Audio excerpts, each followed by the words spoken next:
So this past week was a big one. A lot of things happened at the farm in Israel and the world, but I want to start talking about what you just mentioned at the very beginning, these very special guests that we were blessed to be visited by here at the farm. Like you said, her name was Pastor Paula White, who's the spiritual advisor of President Trump, and she came with her husband, a guy named Jonathan Cain. Have you guys heard of this? Have you heard of this guy, Jonathan Cain? He's in the band called Journey, and he composed and performed many songs. The most famous of which is "Don't Stop Believing." Is that it, Jeremy? I'm not going to sing because then the glass breaks and the birds flying overhead die, and it's a whole thing. So I'm not going to sing, but it's a special song. And I actually heard the story of how it was written, and it was inspired by his father, who was a man of true faith, that told him, "Don't stop believing, keep it on." And he wrote the song that became an international hit. So actually, this is a picture of him pulling out the guitar and playing some music for us. But anyways, they came out to the farm, and Jeremy and I took them around together. And I'll tell you that when it comes to high-profile people, sometimes you get the feeling that they, have their own agenda, that they're not particularly open and receptive. Maybe I'm projecting here, but sometimes it feels like they are, in so many words, full of themselves, that they're seeking to find the facts that fit their, priors and reinforce what they already believe. And but that's not how I felt about these special guests this past week. They were humble, and they were sweet, and they were filled with questions, and they were just so eager to learn. And I've come to believe that there's something about our mountain out here that's like it attracts people with these qualities like a magnet. I don't know. You feel that, Jeremy? I know Tehila shaking her head yes violently. She agrees with that so much. Anyways, we took her around the farm. It's like a self-evident reality that the most wonderful, important people have all been drawn to this fellowship, have been drawn to the Arugot farm. And it's like, some people have very big positions of power, and some people are just simple farmers. But, God doesn't see the outside, he sees the inside. And I really do feel like the inside of the people that connect to our farm are the cream of the crop of the people on planet Earth today.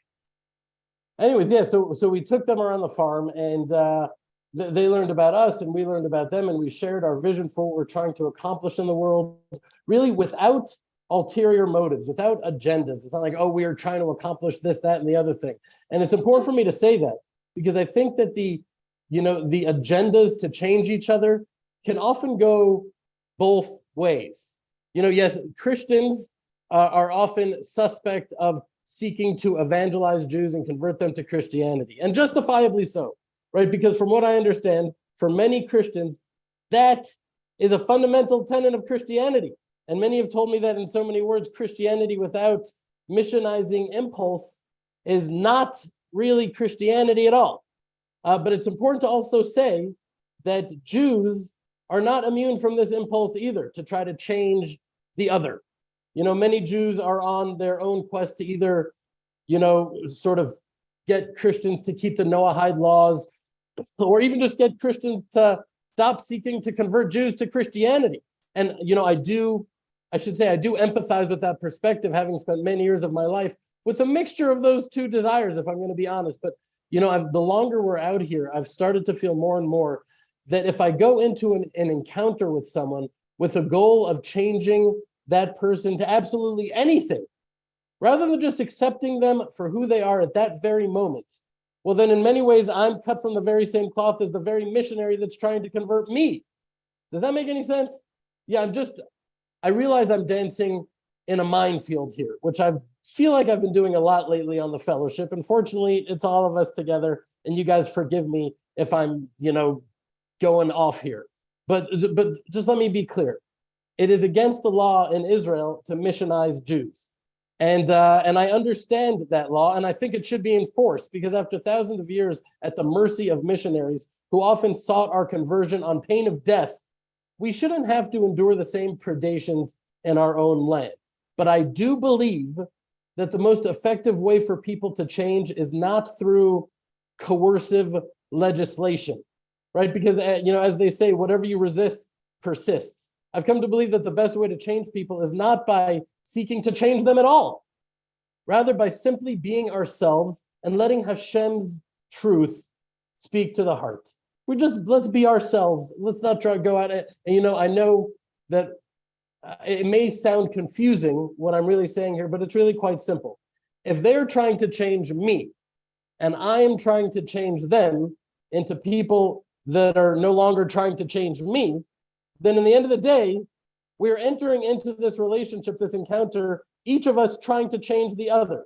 And if that's the case, then I really don't think we have a chance of really building a true friendship based on love and respect, because the person in the crosshairs of being changed isn't being loved or valued for who they are, but rather they're being compared and contrasted to who I think they should be and who I'm trying to mold them and craft them into being. And what do I know about anything? What do any of us know about who is supposed to be what? Because in my heart, I really think that it wasn't a coincidence that an encounter of such significance played out during the Torah portion of Korach, right? Because that was Korach's argument, right? He was saying to Moshe, who are you, Moshe, to elevate yourself and to elevate Aaron over us? We are all holy.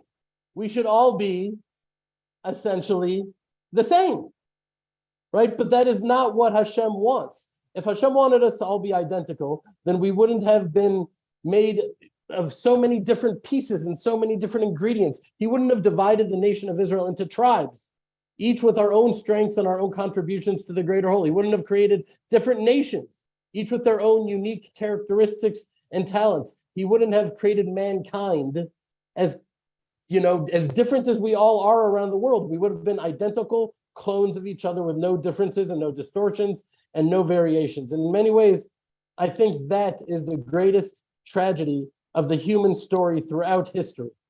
The never-ending quest to make everybody else into a projection of ourselves, from Cain and Abel, who couldn't appreciate each other's differences, to Korach, to the world we're living in today, right? Mankind just suffers from this miserable and lethal disorder of not respecting the differences that make us unique. I've had Christians tell me that if they're going to be honest, that they're intent on just removing the scales from my eyes that are blinding me to the truth. And to them, I respond that is exactly my goal as well. But if they're dedicating their lives to removing the scales from my eyes, and I'm dedicating my life to removing the scales from my own eyes, then who's left to remove the scales from their eyes? One of the greatest joys of life is seeking Hashem in truth, right? As King David said in Psalm 35, verse 3, Yismach lev mevakshe Hashem, happy is the heart that is seeking God. Happy is the heart who is relentlessly and courageously seeking Hashem in truth, to abandon our illusions and our falsehoods, even ones that we may hold dear. A lot of our illusions and falsehoods, I know for me personally, I've held dear for my entire life, and it's hard and it takes courage to let those things go sometimes. I still haven't let a lot of mine go. I know it. I don't necessarily know what they are, but I know that they're there. And, that's such a beautiful way to draw close and to cleave to our Creator. But if we're always dedicated to showing everybody else where they're wrong, then we will remain spiritually stagnant our entire lives. And that is just a tragedy of the highest order. And so we welcomed these sweet people to our farm. And my personal goal was Hachnasat Orchim, like Abraham, bringing guests into my home with the purpose of making them feel loved and valued and welcomed for who they are. Not who I think in my divine wisdom that they should be, but who they are right now at this very moment. And so we welcomed them with love and with no ulterior motives. And we sang and we hiked and we ate and we shared our hearts and our families. And then the very next day, we saw this historic headline in the Jerusalem Post in which Pastor White made a very courageous announcement. For a Christian leader with a following and a lot on the line, it's a courageous announcement that Christians should be learning from Jews, not trying to convert them. And to me, it felt like a fixing. It felt like a deep historic rectification. That, rather than continue in the path of Korach, which man has been doing since the expulsion from the Garden of Eden, which has only led us to sink to greater and greater depths and being swallowed up by the earth in one way or another again and again, rather than continuing falling into that abyss, we are now rising to greater heights together, not despite our differences, but because of them. And we see the prophets talk exactly about this. with unbelievable clarity. Here's Zechariah. He says, "O Lord, my strength and my fortress and my refuge in the day of affliction, nations shall come to you from the ends of the earth and shall say, surely our fathers have inherited lies, worthless idols, and things in which there is no profit." And we see that happening right before our eyes right now. I'm sorry, that was actually Jeremiah.